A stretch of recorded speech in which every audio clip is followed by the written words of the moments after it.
I recently did some glass etching, and this was such a fun process, and it was quick and easy. I wanted to share it with you guys because I think it would be a great Valentine's Day present. It would also be good for a congratulations or a wedding present or any other thing that you want to do just for fun. So there were some learnings that I had. Let me walk you through them so that you can learn from my mistakes and you won't make them yourself.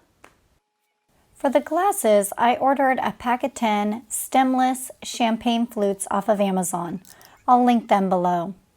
Then I just got a good measurement for how big I would want my designs to be.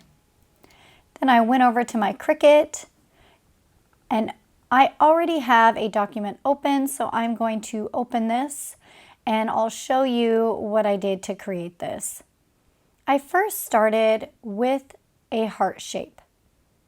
And I decided to make mine 1.5 inches tall, just because that seemed to be the right fit I wanted for the glass. For the text over the heart, I chose Apple Gothic. Both of the fonts that I'll be showing you today are free. I found them both on the internet. Then I just sized it down to fit inside the heart.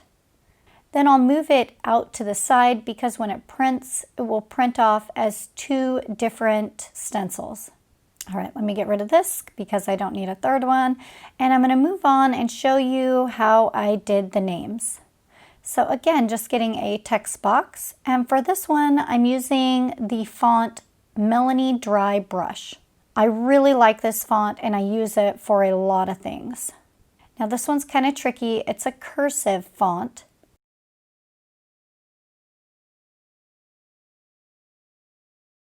So I type out the whole thing, and then what I have to do is go over and click Ungroup. This will separate all of the letters to make them individual so you can move them. Just trying to make it look like a natural flow of cursive letters.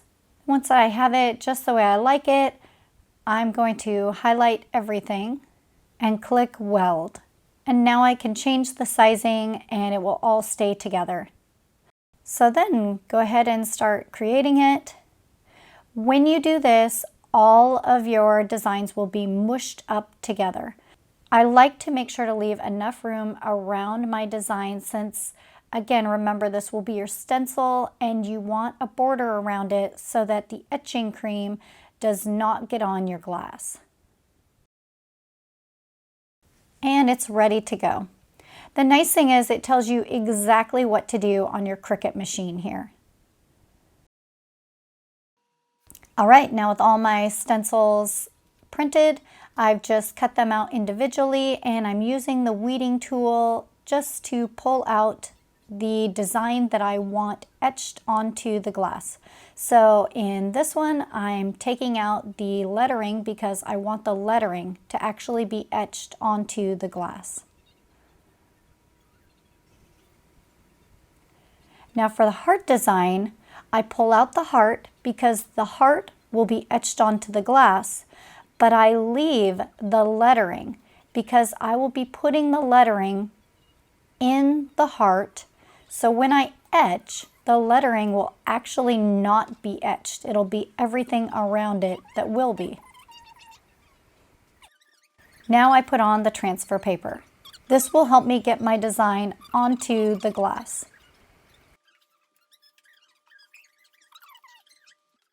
So this is the what not to do section here.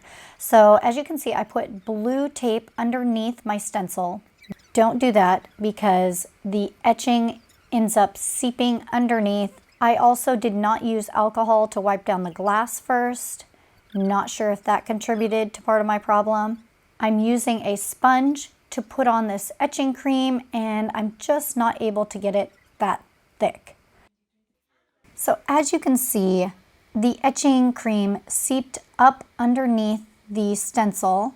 You can see it up above there. And my sponge just didn't work to really get it on thick.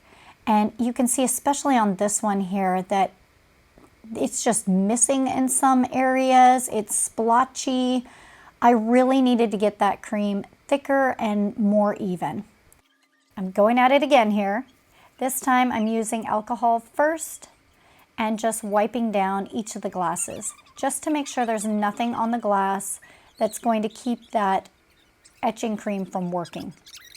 And I'm just putting that stencil right on the glass. And then just make sure that you're getting all of the bubbles out along the lines of the stencil.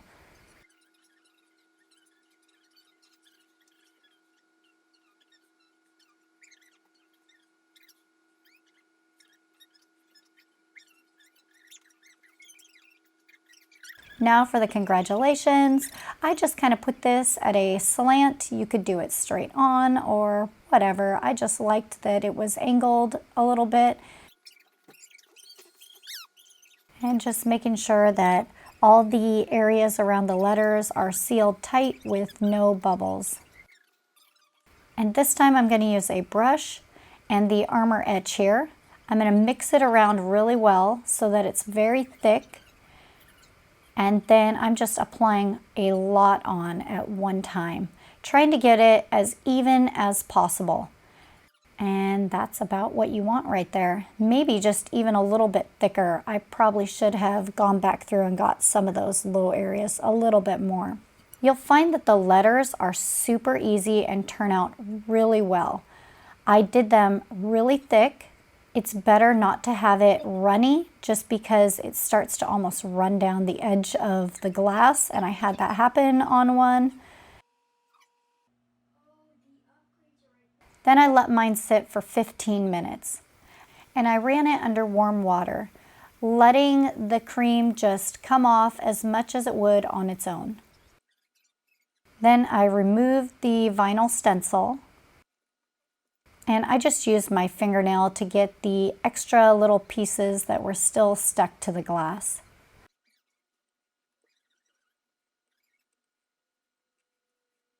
And I used some dish soap and just cleaned it off. And look at that! I was amazed. Look how good that turned out. Now doing the same thing for the heart. Just removing that stencil and using my fingernail to pull off the inner pieces.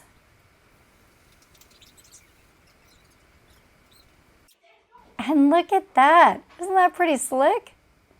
Oh, the things you can make. Once I figured out what I was doing, these projects took me no time and were really easy to do. So I'm excited to try some more.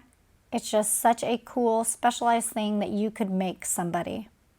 Thank you so much for watching, and if you like this video, please make sure to subscribe so you don't miss out on my future builds.